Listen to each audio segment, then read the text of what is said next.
కడప జిల్లా ప్రొద్దుటూరు పట్టణంలో రాయలసీమ 108 సేవా సంస్థ ఉద్యోగుల ఆత్మీయ సమావేశం రాష్ట్ర కమిటీ ఆధ్వర్యంలో నిర్వహించారు.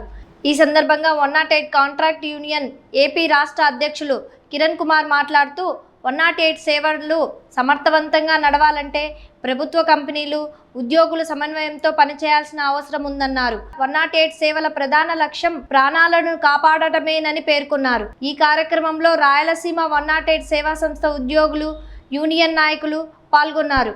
రాష్ట్ర వ్యాప్తంగా మనం ఈనాటి కార్యక్రమానికి ముఖ్య ఉద్దేశం ఏంటంటే ఏపీ 108 కాంట్రాక్ట్ ఎంప్లాయీస్ యూనియన్ ఆధ్వర్యంలో రీజనల్ వారీగా ఉద్యోగులతో ప్రత్యక్షంగా రాష్ట్ర నాయకత్వం మమేకమై వారి సమస్యలను తెలుసుకొని వారి యొక్క విధులలో ఏవైనా లోటుపాట్లు ఉన్నాయా, అధికారుల యొక్క అలసత్వం కానీ, ఉద్యోగులపై వేధింపులు కానీ, లేదా ప్రభుత్వం నుంచి వస్తున్నటువంటి తోడ్పాటు కానీ, వీటన్నిటి విషయాల మీద ప్రత్యక్షంగా మేము గ్రౌండ్ లెవెల్ రియాలిటీని తెలుసుకొని వాటి ద్వారా ఇటు ప్రభుత్వానికి ఎటువంటి సూచనలు, సలహాలు, నివేదికలు సబ్మిట్ చేయాలి. అదేవిధంగా గౌరవ భవ్య కంపెనీ వారికి ఏ విధమైనటువంటి సూచనలు, సలహాలు ఇవ్వాలి.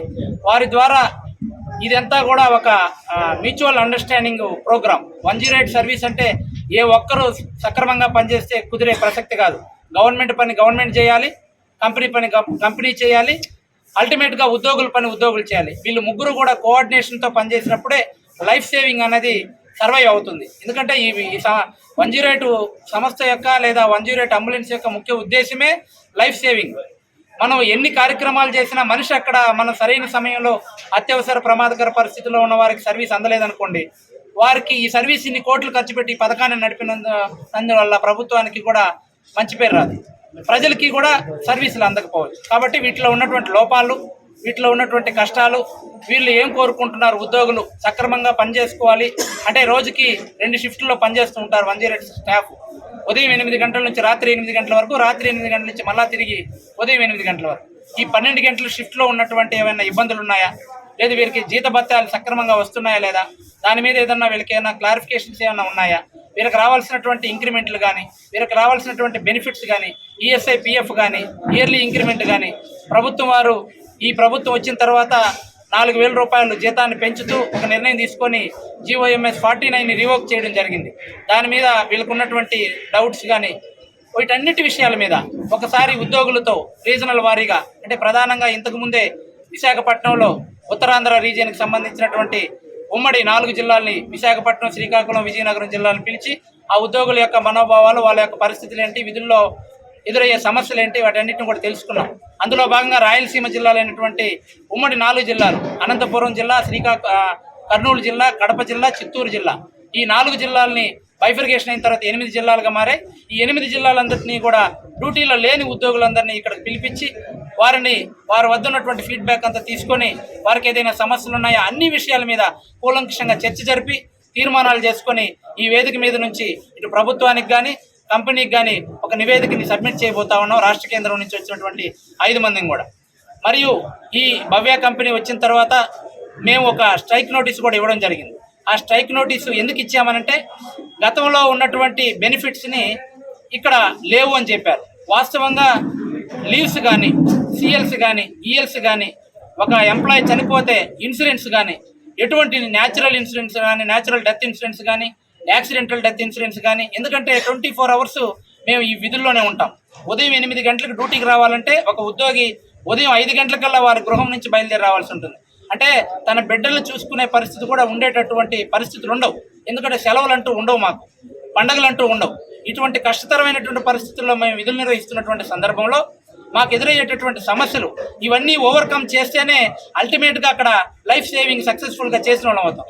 అదర్వైజ్ మనం అక్కడ చేయలేదనుకోండి, మనం ఇబ్బంది పాలవుతుంది. కాబట్టి భవ్య కంపెనీ వారు వచ్చిన తర్వాత కొన్ని మంచి వాతావరణంలో ఒక చర్చలు జరిగాయి.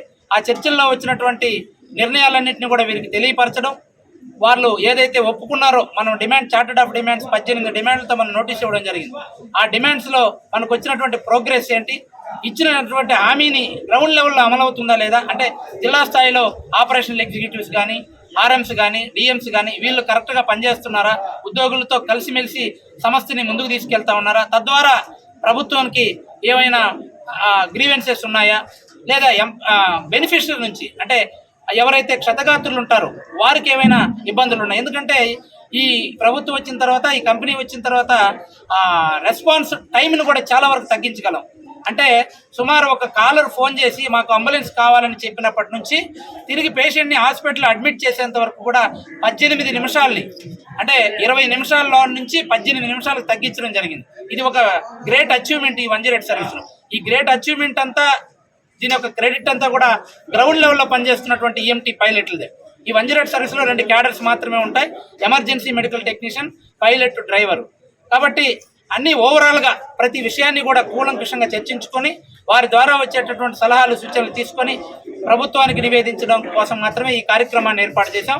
ఈ కార్యక్రమంలో 8 జిల్లాలు అధ్యక్షులు, ప్రధాన కార్యదర్శులు, ఆ జిల్లాల్లో ఎవరైతే డ్యూటీలో లేనటువంటి వారు ఈ సమావేశానికి రావడం జరిగింది. సుమారు 400 మంది ఉద్యోగులు ఇక్కడ గ్యాదర్ అవ్వడం జరిగింది. ఇప్పుడు జరగబో కార్యక్రమంలో అన్నిటి మీద కూలంకషంగా జిల్లాల వారికి సమీక్షలు జరిపి ఈ నివేదికలన్నింటినీ ప్రభుత్వానికి, భవ్య కంపెనీ వారికి ఇస్తాం. ప్రభుత్వం వారి తోడ్పాటు ఉద్యోగులకి చాలా సంతృప్తికరంగా ఉంది. ఎందుకు అనంటే వెయిటేజ్ జీవో ఇవ్వడం జరిగింది. ఆ వెయిటేజ్ జీవో వల్ల కొంతమంది ఇక్కడ నుంచి డైరెక్ట్గా గవర్నమెంట్ పోస్టులు వచ్చేటటువంటి అవకాశం ఉంది. మరియు గవర్నమెంట్ 2014లో చంద్రబాబు నాయుడు గారు వచ్చిన తర్వాత మాకు ఒక జీవో ఇవ్వడం జరిగింది. అది గత గవర్నమెంట్లో పక్కన పెట్టడం జరిగింది. దాన్ని రివోక్ చేస్తూ ఒక నిర్ణయం తీసుకోవడం జరిగింది. కాబట్టి ఈ సిఎల్సి విషయంలో కానీ, ఈఎల్సి విషయంలో కానీ, బెనిఫిట్స్ విషయంలో కానీ, ఇన్సూరెన్స్ విషయంలో కానీ అన్నిటి మీద కూడా ఒక నిర్ణయానికి వచ్చారు. ఆ నిర్ణయం ఇక్కడ అమలు అవుతుందా లేదా అన్నది ఒక క్వశ్చన్ మార్క్గా మేము డైరెక్ట్గా వచ్చి ఇంటరాక్ట్ అయితే ఉద్యోగులతో, గ్రౌండ్ లెవెల్ ఉద్యోగులతో వాస్తవాలు తెలుస్తాయి అన్న కోణంలోనే ఈ సమావేశాన్ని ఏర్పాటు చేశాం. ఈ సమావేశానికి ఈ 8 జిల్లాల ఉద్యోగులు, డ్యూటీలో లేని వాళ్ళు హాజరవుతున్నారు. ఈ సమావేశంలో తీసుకోబోయే నిర్ణయాల్ని, తీర్మానాల్ని ఇది గవర్నమెంట్కి, గౌరవ భవ్య కంపెనీ వారికి కూడా అందించడం జరుగుతుంది. తద్వారా ఒక స్మూత్ కార్నర్లో ఈ యొక్క సర్వీస్ నడపగలిగితే బెనిఫిషరీకి ఎక్కువ ఉపయోగం ఉంటుంది. వాళ్ళతో సంభాషించే తీరు కానీ, ఎందుకంటే ఇది లైఫ్ సేవింగ్ మిషన్. మనం 1 గంట, 1 నిమిషం లేట్ అయినా కూడా ఒక మనిషి ప్రాణం పోయేటటువంటి అవకాశం ఉంది. గత 20 సంవత్సరాల నుంచి కూడా మాకు ఎన్ని సమస్యలు ఉన్నప్పటికీ, సమస్యలని ఎటువంటి పెద్ద ఉపద్రవం వచ్చి పడింది కరోనా. అటువంటి కరోనా సిచ్యువేషన్లో కూడా ప్రాణాలకు తెగించి భార్య బిడ్డలందరూ ఇంట్లో పెట్టేసి మేము మంచినీళ్ళ డబ్బా కూడా లేకుండా బయటకు వచ్చేసి సర్వీస్ అందించి వారానికి 10 రోజులకి స్నానం చేసినటువంటి కష్టతర పరిస్థితుల్లో మేము ఉద్యోగాలు చేసాం. కాబట్టి ఇవన్నిటి విషయాల మీద మనకు సేఫ్టీ లేకుండా పోయిందన్నమాట. జాబ్ సెక్యూరిటీ లేదు. అంటే ఏ క్షణంలో ఎప్పుడు తీసేస్తారో తెలియని పరిస్థితి. వీటన్నిటి మీద ఉద్యోగుల యొక్క మనోభావాలు ఏ విధంగా ఉన్నాయో తెలుసుకొని ప్రభుత్వానికి ఒక నివేదిక రూపంలో తయారు చేసి ఇవ్వాలన్న ఆలోచనతో, ఉద్యోగులతో డైరెక్ట్గా ఇంటరాక్ట్ అవ్వాలన్న ఆలోచనతో రాష్ట్ర నాయకత్వం భావించింది. రాష్ట్ర కమిటీగా తీర్మానించి ఆ తీర్మానం నుంచి భాగంగానే మేము ఈరోజు ప్రొద్దుటూరు నగరంలో ఈ కార్యక్రమాన్ని తలపెట్టడం జరిగింది. Thank you so much.